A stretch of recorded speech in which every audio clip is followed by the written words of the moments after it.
Hello students, मैं वसीम अकरम वास्तव में आपका स्वागत करता हूं। स्टूडेंट्स, आज के लेक्चर में हम लोग पढ़ने वाले हैं एसकेएमयू दुमका यानी कि सिंधु कानू मुर्मू यूनिवर्सिटी दुमका का यूजी सेमेस्टर 4 सेशन की बात करें तो सेशन है 2023 से 27। इसमें एक पेपर होता है जिनका नाम है BAC2 यानी वैल्यू एडेड कोर्स।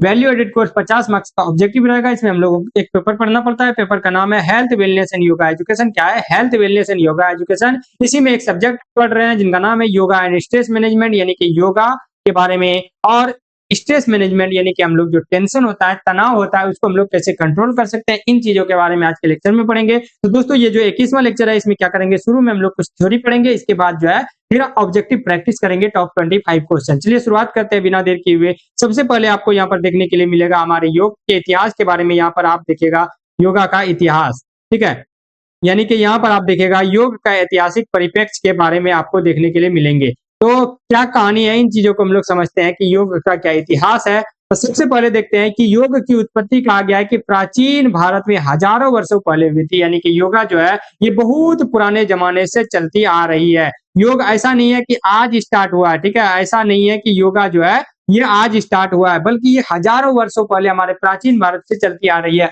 हमारे जो धर्म ग्रंथ है, पौराणिक जो कथाएं हैं, जैसे बहुत सारे वेद है, बहुत सारे उपनिषद है, इन सभी चीजों में भी जिक्र देखने के लिए मिलता है। क्या जिक्र मिलता है जी? इसमें जो है बहुत सारे पौराणिक कथाओं के अनुसार जो सुनते हैं पुराने जमाने की कहानियां, उसके अनुसार शिव जी को आदि योगी के रूप में उसमें जिक्र मिलता है कि शिव जी जो है आदि योगी है। और आदि योगी ने क्या किया था, सप्त ऋषियों को पहाड़ पर जो है हिमालय की चोटी पर योग का ज्ञान दिया था, योग का नॉलेज दिया था। सप्त ऋषियों को मतलब 7 जो फेमस ऋषि थे उनको योग का ज्ञान दिया था। चलिए कौन कौन से ग्रंथ में जिक्र मिलता है योग शब्द का? तो योग शब्द का जिक्र सबसे पहले देखने के लिए मिलता है ऋग्वेद में, इसके बाद उपनिषद में भी आपको मिलता है देखने के लिए, भगवत गीता में, और फिर पुराण में जो है योग शब्द को देखने के लिए आपको मिलेगा।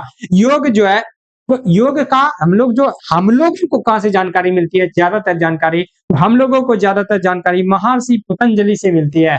महर्षि पतंजलि को ही इसीलिए कहा जाता है फादर ऑफ योगा, यानी कि योग के पितामह, योग के जनक।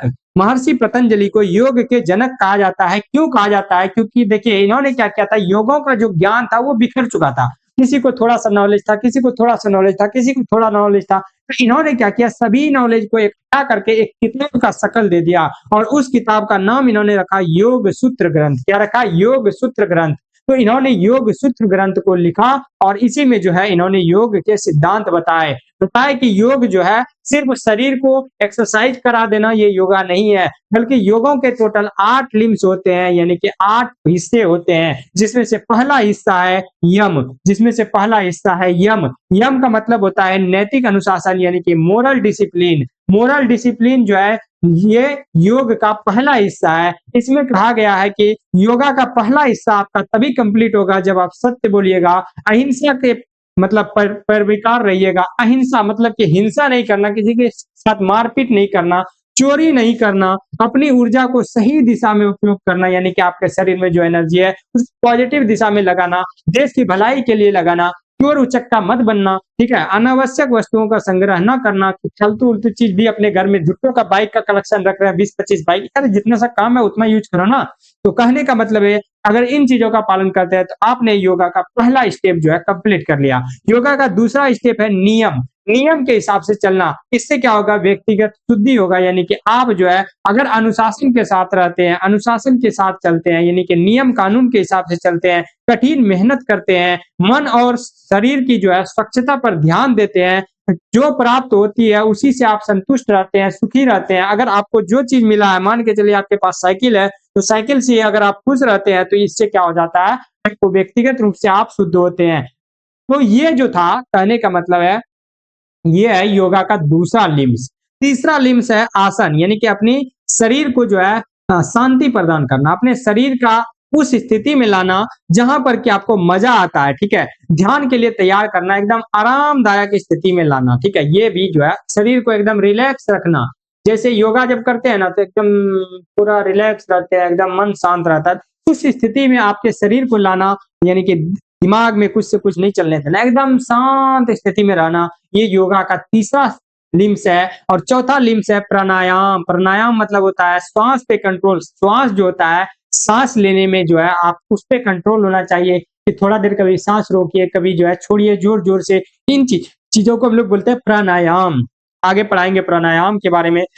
चलिए, 5वां जो लिम्स है वो है प्रत्याहार, यानी कि इंद्रियों पर नियंत्रण, यानी कि बाहरी व्याकुलता को कम करना। हम लोग जो डिमांड करते हैं ना, हमें लैम्बोर्गिनी चाहिए, जब तक लैम्बोर्गिनी नहीं मिलेगा तब तक छोड़ेंगे नहीं, तब तक मैं दिन-रात सोएँगे ही नहीं। तो ये जो बाहरी लालच है, इन चीज़ों पे कंट्रोल करना, कहाँ मेहनत करेंगे, लेकिन इतना बड़ा ख्वाब नहीं देख लेंगे जो जिसके लिए हम व्याकुल हैं। देखेंगे, धीरे-धीरे स्टेप बढ़ाते जाएँगे, बात समझे? चलिए, छठा पीढ़ी जो है, छठा लिम्स है धारणा, एकाग्रता, यानी कि किसी एक बिंदु पे कंसंट्रेशन करना, किसी एक बिंदु के ऊपर फोकस करना, किसी एक वस्तु या विचार को मन में केंद्रित करना। यानी कि अगर अभी पढ़ रहे हैं तो पढ़ाई पे फोकस करना, बाइक चला रहे हैं तो बाइक पे फोकस करना, रास्ते को देखना एकदम कंसंट्रेशन के साथ ताकि एक्सीडेंट ना हो। कहीं भी जा रहे हैं, उस चीज पे फोकस करना, मोबाइल चला रहे हैं तो 100% ध्यान देना, किसी से बात कर रहे हैं तो बात करने में 100% ध्यान देना। ये भी जो है योगा का यानी कि छठा लिम्स है, छठा टाइप्स है। चलिए, योगा का 7वां लिम्स है ध्यान।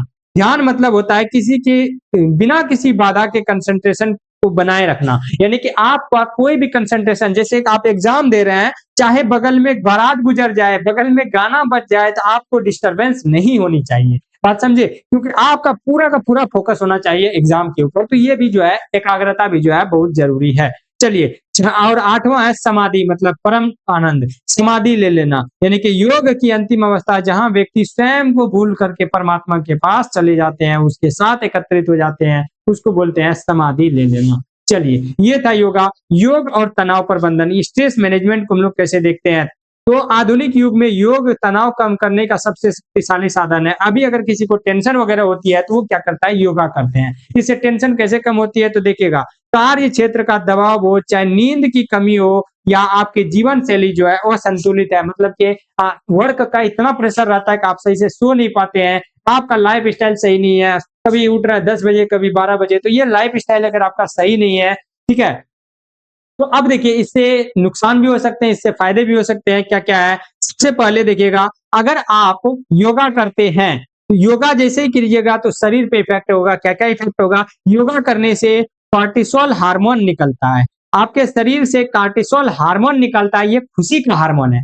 अगर योगा कीजिएगा ना तो आपके शरीर में कॉर्टिसोल हार्मोन ज्यादा बनता है, और इस हार्मोन पे ज्यादा बनने से आपका शरीर जो है वो शांत रहता है, यानी कि टेंशन से आपको मुक्ति मिलती है। टेंशन से क्या होती है, मुक्ति मिलती है, टेंशन कम होता है। जब खुश रहिएगा, खुशी वाला हार्मोन निकलेगा, कॉर्टिसोल हार्मोन, तो क्या होगा, टेंशन से मुक्ति मिलेगा। ठीक है, बात समझे? और टेंशन खत्म हो गया तो आपको सर दर्द से आराम मिल जाएगी, थकान से आराम मिल जाएगी, ब्लड प्रेशर से आराम मिल जाएगी। बात समझे कि नहीं समझे? तो योगा जो है यहाँ पर फायदा करता है स्ट्रेस को कम करने में। अगला देखिएगा, मानसिक प्रभाव क्या होते हैं। अगर मान के चलिए आप टेंशन में घिरे हुए हैं, योगा कीजिएगा तो आपको मानसिक रूप से कैसे फायदा होगा, तो देखिए, अगर आप ध्यान यानी कि मेडिटेशन करते हैं, प्राणायाम यानी कि सांस पे अगर आप कंट्रोल कर पाते हैं, नाक दाब के या जैसे कीजिए, सांस पे अगर आप कंट्रोल कर पाते हैं तो आप जो है प्रेजेंट एज में जिएगा। प्रेजेंट एज कहने का मतलब है, अगर अभी आप पढ़ाई कर रहे हैं तो पढ़ाई पे फोकस रहेगा, यानी जो चंचलता है, यानी कि जब पढ़ते हैं तो मन में कुछ और चल रहा है,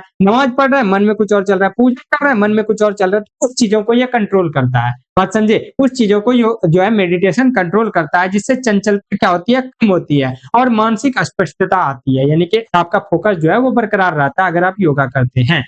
ठीक है, भावनात्मक स्थिरता कैसे लाता है योगा, तो योगा जो है नियमित अभ्यास से क्रोध और चिंता जो है, आपको गुस्सा और जो चिंता है, एंग्जायटी जिसको टेंशन बोलते हैं, उस पे कंट्रोल पा लेता है, उस पे कंट्रोल पाना आसान हो जाता है। चलिए, अब देखिए योगा का वैश्विक कैसे पहचान कैसे बन गया है, तो भारत की पहल पर, यानी कि भारत ने सजेस्ट किया संयुक्त राष्ट्र संघ को भारत ने सजेस्ट किया कि एक काम कीजिए, 21 जून को अंतर्राष्ट्रीय योग दिवस घोषित किया जाए। तो संयुक्त राष्ट्र संघ, जिसको हम लोग यूएन बोलते हैं, यूनाइटेड नेशन, उसने क्या किया, पूरे दुनिया के लिए जो है 21 जून को अंतर्राष्ट्रीय योग दिवस घोषित कर दिया। अब पूरी दुनिया इसको बड़े उत्साह के साथ मनाती है, और ये भारत की देन है। चलिए, सबसे पहले हम लोग देख लेते हैं, क्वेश्चन प्रैक्टिस कर लेते हैं। क्या है क्वेश्चन? पहला क्वेश्चन है, योग की उत्पत्ति कहाँ से हुई थी, तो योग की उत्पत्ति हमारे भारत से हुई थी। दूसरा, योग शब्द कहाँ से आया है, तो योग शब्द जो है संस्कृत के युज से आया, संस्कृत के युज शब्द से आया हुआ है।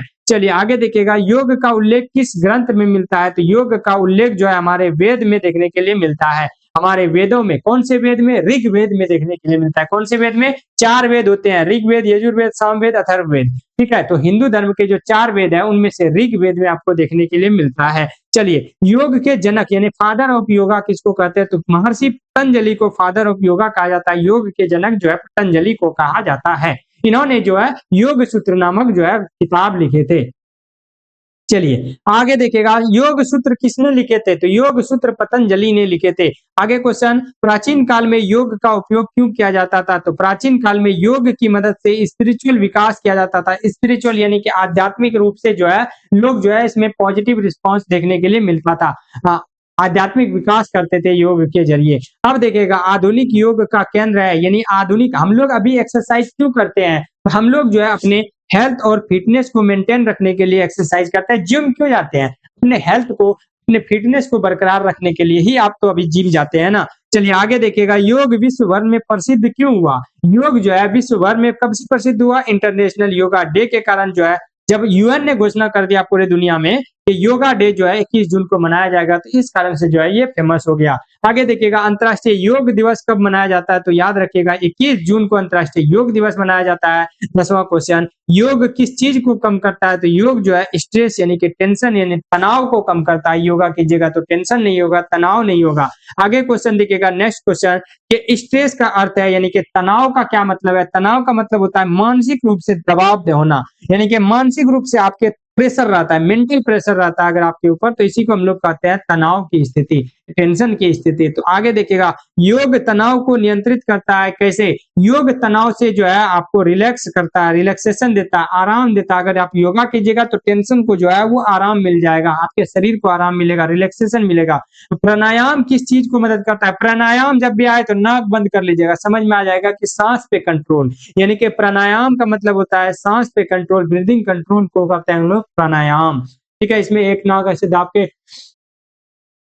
ऐसे किया जाता है, इस टाइप का बताएंगे, आगे पढ़ाएंगे नेक्स्ट लेक्चर में। चलिए, ध्यान मदद करता है किस चीज में? ध्यान जो है मन को शांत करने में मदद करता है। आप जो ध्यान लगाते हैं, ऐसे बाबा जी ध्यान लगाते हैं ना पलथी मार के, ये क्या करता है? आपके मन को शांत करता है। ठीक है, तो मन के शांत करने में मदद करता है। योग किस चीज को सुधारता है? तो योग जो आपके मानसिक स्थिति है या आपकी शारीरिक स्थिति है, इन चीजों को सुधारता है, यानी कि आपकी शारीरिक स्थिति हो चाहे मानसिक स्थिति हो, इसको सुधारने का काम करता है। आगे देखिएगा, तनाव किस चीज को प्रभावित करता है? तो टेंशन किस चीज को प्रभावित करता है? तो टेंशन आपके शरीर को प्रभावित करता है, आपके मन को प्रभावित करता है। टेंशन आपके शरीर और आपके मन दोनों को प्रभावित करता है। नेक्स्ट क्वेश्चन, योग में क्या चीज शामिल है? तो योग में जो है आसन शामिल होते हैं।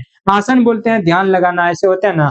कभी अगर कोई ऐसे कर रहा है तो ये भी आसन है। ठीक है, कोई मान के चलिए इस तरह से कर रहा है, ऐसे ऐसे कोई कर रहा है तो ये भी आसन है। कोई जो है ऐसे ऐसे कर रहा है तो ये भी एक आसन है। मैं दिखा नहीं सकता बैठ के, चूंकि पूरा दिखेगा नहीं, इस वजह से कोई अगर मान के चले ऐसे पीछे झुक रहा पूरा तो ये भी एक आसन है। तो ये इसको हम लोग आसन कहते हैं। ठीक है, आसन भी योग में ही शामिल है। आगे देखिएगा, नियमित योग से क्या होता है? अगर आप रेगुलर एक्सरसाइज कीजिएगा, रेगुलर योगा कीजिएगा, आपका स्ट्रेस यानी कि आपका तनाव कम हो जाएगा, तनाव में कमी होगी। 19वां क्वेश्चन देखिएगा, योग किस चीज को सुधारता है? तो योग जो आपके कंसंट्रेशन को, आपके फोकस करने की जो क्षमता है उसको बरकरार रखता है, यानी कि आप किसी एक चीज पे फोकस कर पाते हैं। जैसे कि अभी पढ़ाई कर रहे हैं तो आपका पूरा फोकस पढ़ाई पे रहेगा अगर आप योगा कीजिएगा, एक्सरसाइज कीजिएगा डेली। तो आगे देखिएगा, योग किस चीज को बढ़ावा देती है? योग जो है शरीर आंतरिक शांति, यानी कि आपका जो मन है वो शांत हो जाता है। योग करने से आपको इनर पीस मिलती है, आंतरिक शांति महसूस होती है, यानी कि आपके शरीर के अंदर जो है आप रिलैक्स रहते हैं, एकदम मिजाज खुश रहता है, अंदर से आपको सुकून मिलता है। बात समझे? आगे क्वेश्चन देखिएगा, तनाव कम किया जा सकता है। तनाव कैसे हम लोग कम कर सकते हैं? तो अगर आप योगा कीजिएगा तो आपका टेंशन वैसे दूर हो जाएगा। चलिए नेक्स्ट क्वेश्चन, योग किस चीज में मदद करता है? तो योग जो है